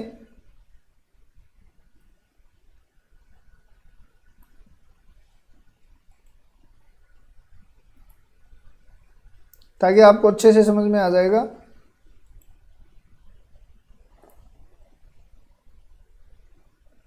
चलो दूसरा मैं बना ही देता हूं। देखो ये कोई x y z मान लेता हूं मैं, ताकि समझने में। ये 2 रेखाएं हैं, इनके मध्य कोण क्या है, थीटा। तो ये L1 M1 N1 हो गई, और ये L2 M2 N2 हो गई। ये क्या हो गया, x1 y1 z1 हो गया, और ये x2 y2 z2 हो गया, ठीक है। इसको आपने a मान लो और इसको आप b मान लो, ये लो ab। तो ab क्या हो जाएगा आपका,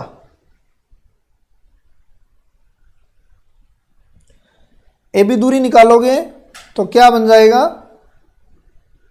x2 माइनस x1 का होल स्क्वायर सब का root plus y2 minus y1 का whole square plus z2 minus z1 का होल स्क्वायर। ये एंगल निकालना है कोस थीटा के इक्वल अपने को, ठीक है। अब देखो ए बी स्क्वायर ही निकाल लो आप। ए बी स्क्वायर क्या हो जाएगा, आप x1 square y1 square z1 square x2 square y2 square z2 square -2 common ले लिया मैंने, x1 x2 y1 y2 z1 z2। तो ये तो आपके समझ में आ गई। अब देखो x1 बराबर क्या होगा अभी, L1 R1 y1 बराबर m1 r1, r1 दूरी ये है, r2 दूरी ये है। z1 बराबर n1 r1 हो जाएगा, ठीक है। x2 बराबर क्या हो जाएगा l2, क्योंकि इस लाइन की दिक् को जो है क्या है l2 है और दूरी r2। y2 बराबर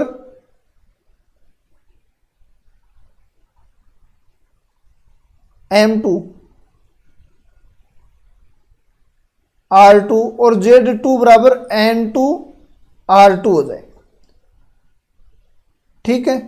अब देखो इसको मैं r1 स्क्वायर लिख सकता हूं, इसको मैं r2 स्क्वायर लिख सकता हूं। ए बी स्क्वायर में क्या लिख सकता हूं r1 square r2 square minus का 2 आप लिखो L1 R1 और L2 R2 plus Y1 Y2 की M1 M2 R1 R2 N1 N2 R1 R2। अब देखो ए बी स्क्वायर क्या बन जाएगा R1 square plus R2 square minus का 2 R1 R2 आप कॉमन ले लो, यहाँ पे क्या बच जाएगा L1 L2 plus M1 M2 plus N1 N2 बच जाएगा, ठीक है।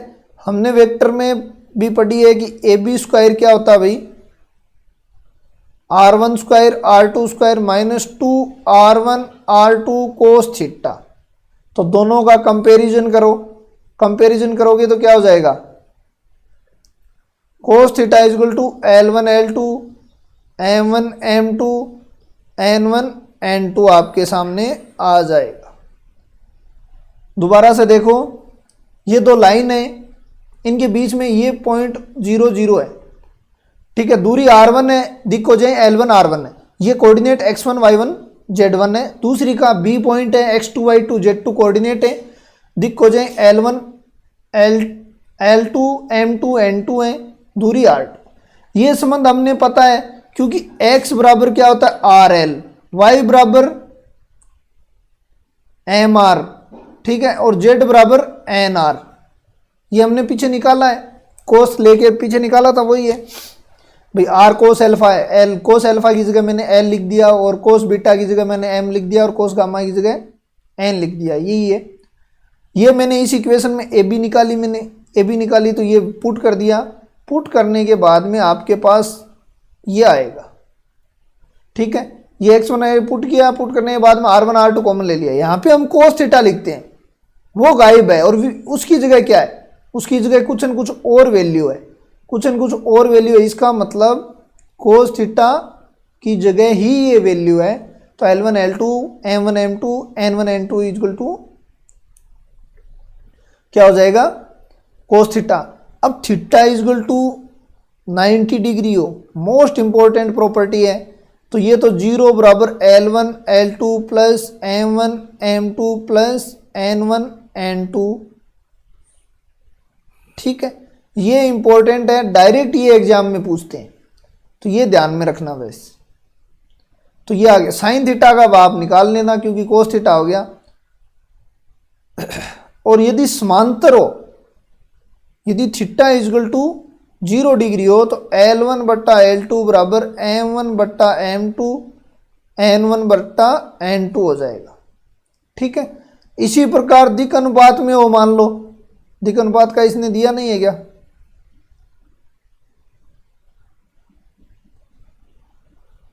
तो ये दिक् अनुपात का फॉर्मूला हो जाएगा कि L1 की जगह क्या रखोगे A1 अपॉन रूट, उसी में देख लेते हैं अभी, नेक्स्ट पेज लो और देखो अपने को पता है कोस थीटा बराबर क्या होगा L1 L2 plus M1 M2 plus N1 N2, ठीक है। ये कोस थीटा की वैल्यू होगी।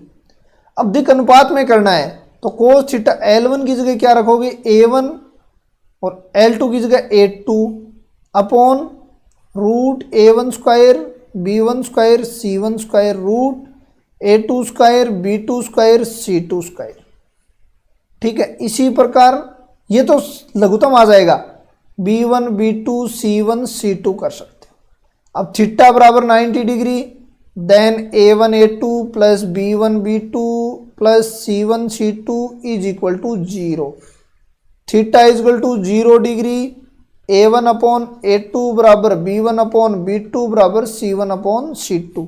क्योंकि ये समांतर है, समांतर होगा तो दिक् अनुपात क्या होंगे, दिक् अनुपातों का जो रेशियो होगा वो इक्वल होगा। यदि दो लाइन समांतर हो गई तो उनके दिक् अनुपातों का रेशियो क्या होगा, दिक् अनुपातों का रेशियो का अनुपात क्या होगा, इक्वल होगा हमेशा। नेक्स्ट देखो, ये कोई दो पॉइंट दे दिए, इसको आप क्या करोगे, ए दे दिया 1 2 3 एंड बी क्या दे दिया -2 3 एंड 1 दे दिया। पहले तो इसका दिक् अनुपात क्या चाहिए आपको, अच्छा AOB निकालना है, एंगल। देखो भाई दोबारा देखो रे, दोबारा देखो यहाँ पे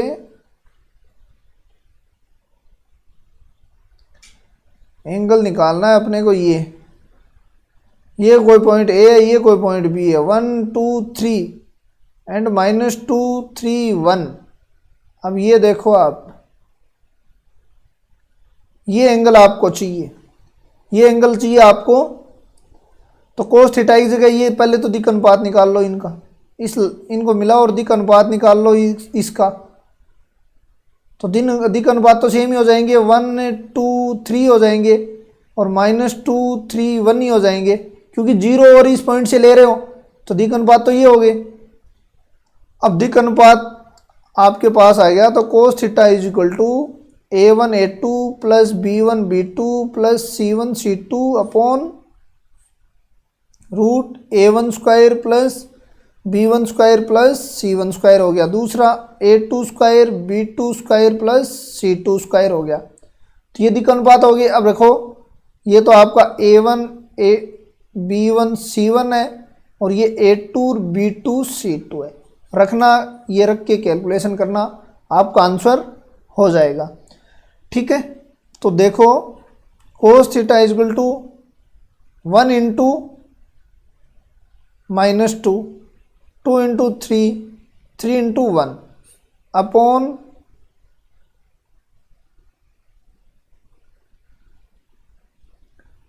रूट क्या हो गया 1 plus 4 plus 9 and root 4 plus 9 plus 1, तो ये हो गया आपका 7 अपॉन 14 इजक्वल टू 1/2। तो थीटा इजक्वल टू 60 डिग्री। तो जब भी दो लाइन के दिक् अनुपात देते हैं तो ये फॉर्मूला लगाना है। हालांकि हम दिक् कोजा निकाल के भी कर सकते हैं, कोई बड़ी बात नहीं है, लेकिन दिक् अनुपात से भी आ जाएगा। टाइम बराबर ही लगेगा दिक् कोजा और दिक् अनुपात में, क्योंकि ये एज ए दिक् कोजा ही बन गई है। दो समांतर व लंबवत होने की मैंने बता दी है भाई, L1 बराबर L2 और M1 बराबर M2 और N1 बराबर N2। ठीक है, दिक् कोजाएं क्या होगी। दूसरी बात, इसको ऐसे भी लिख सकते हैं L1 upon L2 M1 upon M2 N1 upon N2 equal to 1। ठीक है, इसको ऐसे भी 1 के इक्वल भी लिख सकते हैं। तो ये भी एक बार एग्जाम में पूछा हुआ है और बाकी ये भी एग्जाम में पूछ लेते हैं, तो ये भी इंपॉर्टेंट है सारे। बाकी मोस्ट इंपॉर्टेंट ये है, ये खूब सारी एग्जामों में पूछा हुआ मिलेगा आपको। दिक् अनुपात का भी ये जो 90 डिग्री वाला है ना, ये मोस्ट इंपॉर्टेंट है। अब देखो क्वेश्चन है, आपको दो पॉइंट दे दिए, को मिलाने वाली रेखा, इन पॉइंटों को मिलाने वाली रेखा के लंबवत या समांतर हो तो लेम्डा की वैल्यू क्या होगी। अब सोचो कि दो पॉइंट हैं,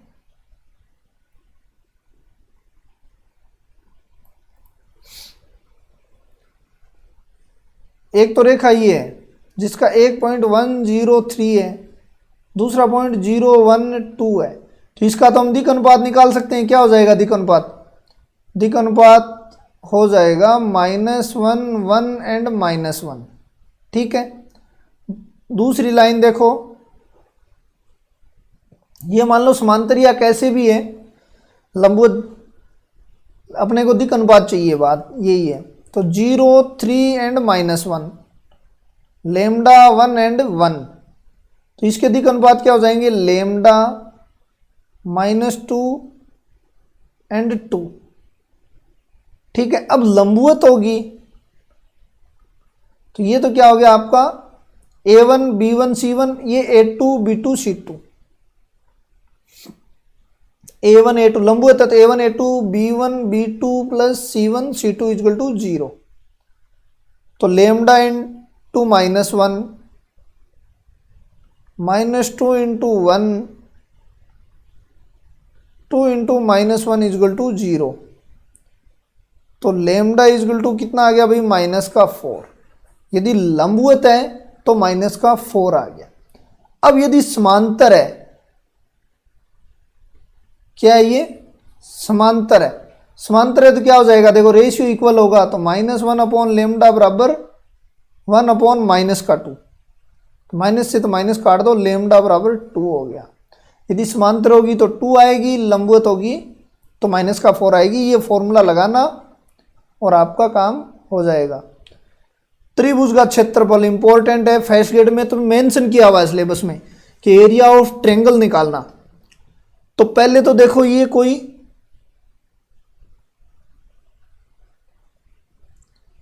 ए बी सी दे दिया आपको, आप ए बी निकालोगे, ए बी के दिक अनुपात निकालोगे, A1 A2 नहीं A1 B1 C1 हो जाएंगे। फिर आधार ये रहेंगे A2 B2 C2 हो जाएंगे। अब इसका क्षेत्रफल निकालना है, इसका मतलब क्षेत्रफल में क्या होता है, त्रिभुज के क्षेत्रफल में 1/2 बेस इंटू हाइट होती है। तो बेस तो ये हो गया आपका, बेस क्या हो गया 1/2 BC। ठीक है, अब चाहिए आपको H मान लो ये हो गया आपका D, H क्या हो गया AD। ये एंगल थीटा मान रखा है, क्या माना B मान रखा है इसने, तो B मान लेते हैं। ठीक है, क्योंकि B पर है B मान लिया। ये 90 डिग्री है इसलिए हाइट हो गई ये। अब ये तो निकालना क्या है H साइन थीटा, देखो लंब और करण यूज करो आप, तो साइन थीटा बराबर क्या हो जाएगा H अपॉन ए बी। तो H बराबर क्या हो जाएगा ए बी साइन थीटा, इसका मतलब ए बी साइन थीटा। तो ये तो इस तरीके से आया है। ठीक है, अब BC निकालना है, तो BC या तो ये दूरी निकाल लो आप, ये दूरी BC दूरी निकाल लो, AB दूरी निकाल लो, दोनों को मल्टीपल करो। साइन थीटा का फॉर्मूला अपने पास पीछे है, देखो कोस थीटा का मैंने निकाल के बताया था, ये साइन थीटा का फॉर्मूला रहा, ये रहा, ये आप साइन थीटा का फॉर्मूला रखोगे तो आपका ट्रायंगल का आ जाएगा ये। तो ट्रायंगल का क्या बन जाएगा B1 C2, तो एरिया क्या बन जाएगा ये याद रखना है।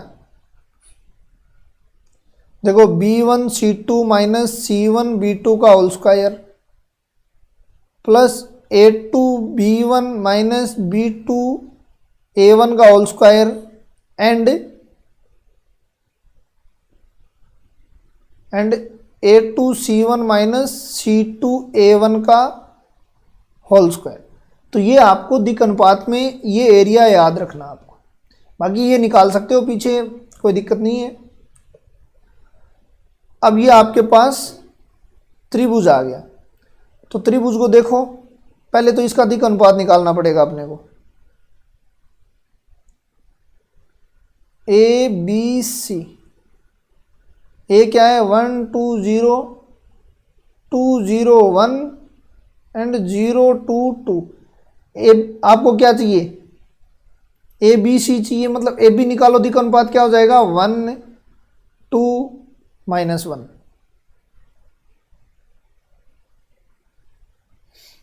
अच्छा ए बी का निकाला गया, ए बी का उल्टा निकाल दिया इसमें,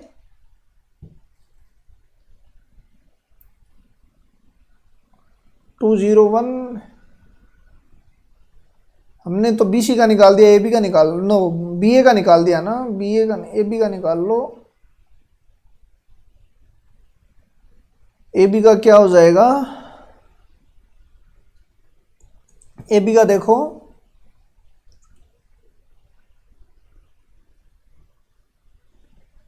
ए बी का निकालना है, मतलब बी में से ए घटाओ आप, 1 - 2 1 हो जाएगा। बी सी का क्या हो जाएगा, बी सी का माइनस का 2 2 एंड 1 हो जाएगा।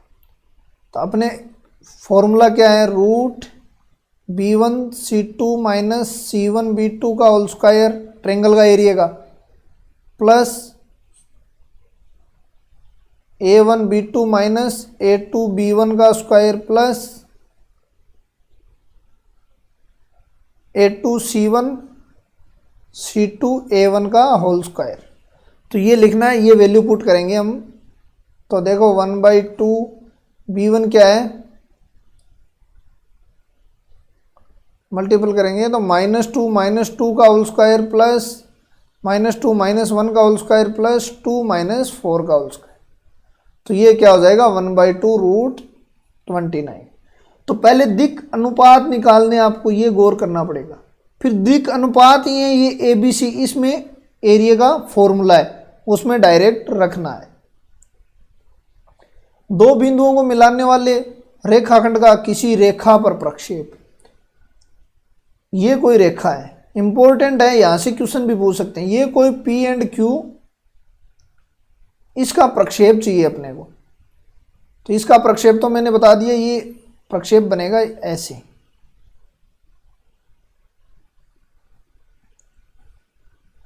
ये प्रक्षेप बनेगा ये ऐसे। तो अब देखना, ये P डैश Q डैश मानो, तो अपने को ये तो निकाल लिया P डैश बराबर PQ cos थीटा, ये तो अपने को पता है।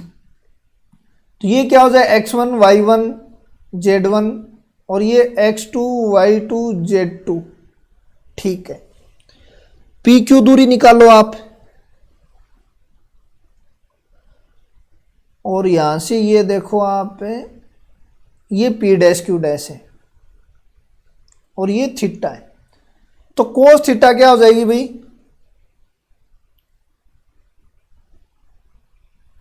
और इस लाइन की दिक् को जो है आपको दे दी, तो देखो कोस थीटा हो जाएगा आपका, कोस थीटा का वो फॉर्मूला है अपना, लेकिन उससे पहले अपने इसके दिक् अनुपात निकालो। इसके दिक् अनुपात हो जाएंगे x2 - x1 y2 - y1 z2 - z1, ठीक है। अब PQ की दिक् को जो है निकालो, पहले चाहिए अपने को कोस थीटा।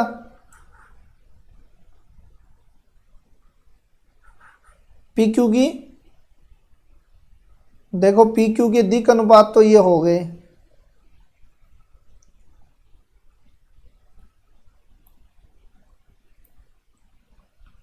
PQ के दिक् अनुपात, PQ के दिक् अनुपात क्या हो गए, x2 - x1 y2 - y1 z2 - z1। ये पूरा प्रूफ करके बताऊंगा। PQ की दिक् कोज्या क्या होगी, x2 - x1 अपॉन रूट, भाई इसको आप क्या लिख सकते हो, PQ लिख सकते हो डायरेक्ट, पीछे देखा है हमने, क्योंकि ये बड़ा बन जाएगा यदि मैं ये लिख दूंगा ना, तो PQ लिख दिया मैंने, y2 - y1 upon PQ, z1 - z2 - z1 upon PQ। तो ये PQ मैंने इसलिए लिखा है, देखो कि ये PQ की दूरी क्या होगी, √x2 - x1 plus y2 - y1 z2 - z1, और ये चीज़ हमें यहाँ भी लिखनी है।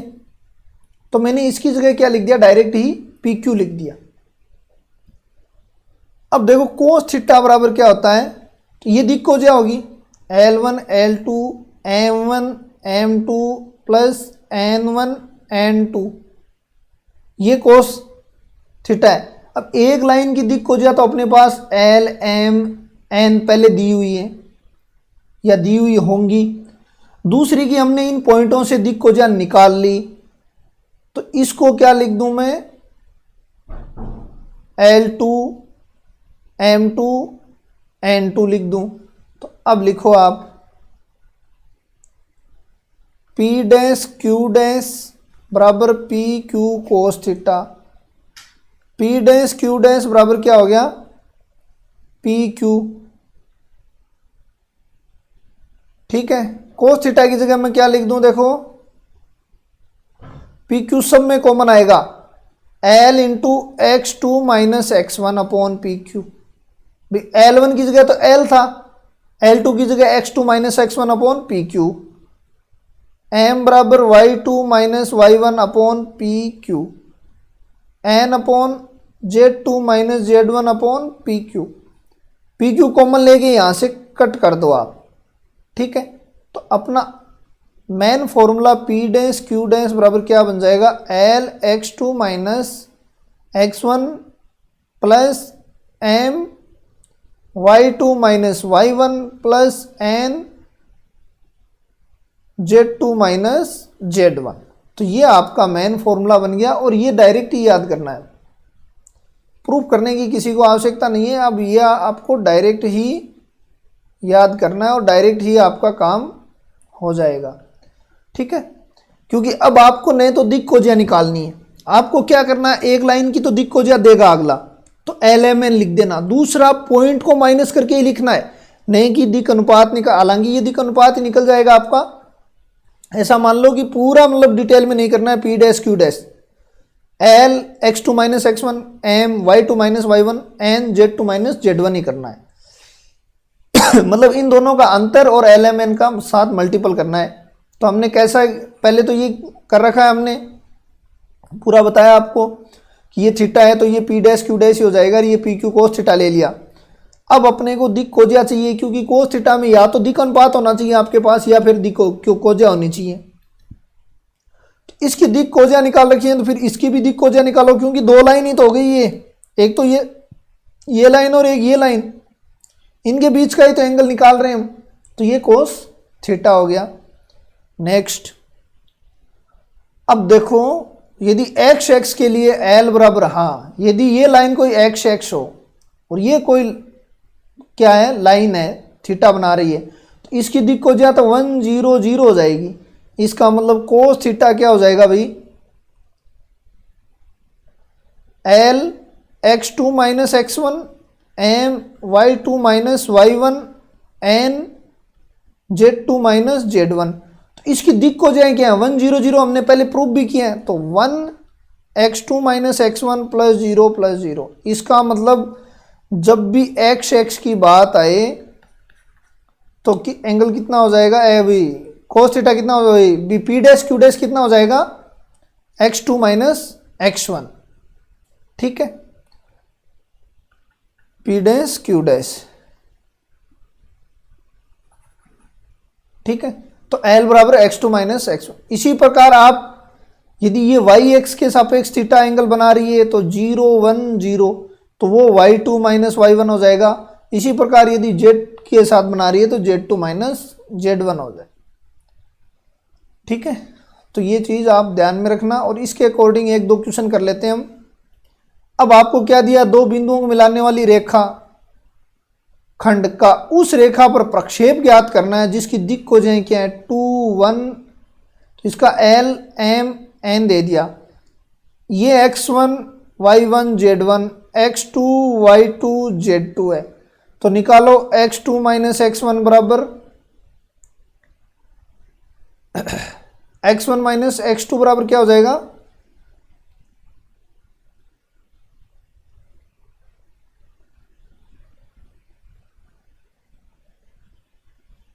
तो इसका निकाल लेना, ये पूरा निकाला हुआ है उसी तरीके से। तो इसने तो प्रक्षेप पूछा है, प्रक्षेप की लंबाई नहीं पूछी।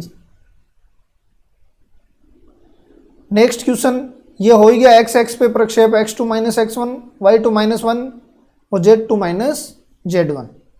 ठीक है, इससे आप क्या करोगे, दिक् खोजिया निकालना और फिर दिक् खोजिया होगा कोस थीटा क्या होगा, L1 L2 M1 M2 upon N1 N2 करोगे तो आपका आंसर हो जाएगा। और कल इसके हम MCQ लेके आएंगे। तो आज इतना ही, थ्योरी इसकी इतनी है। एक पॉइंट और है कि इसमें आया नहीं है, वो पॉइंट है कि मूल बिंदु को रिप्लेस करें। जैसा हमने 2D में किया वैसे ही इसमें रिप्लेस करना है अपने को। कि मूल बिंदु को रिप्लेस करें तो कोऑर्डिनेट जो चेंज होंगे जैसे 2D में होते उसी प्रकार हम वो मैं कल बता दूंगा। और ये देखना दिक् कोजें दिक् अनुपात इंपॉर्टेंट है, दिक् कोजा दिक् अनुपात और समतल की जो बेसिक प्रॉपर्टी है उसी के अकॉर्डिंग क्वेश्चन आएंगे। ठीक है।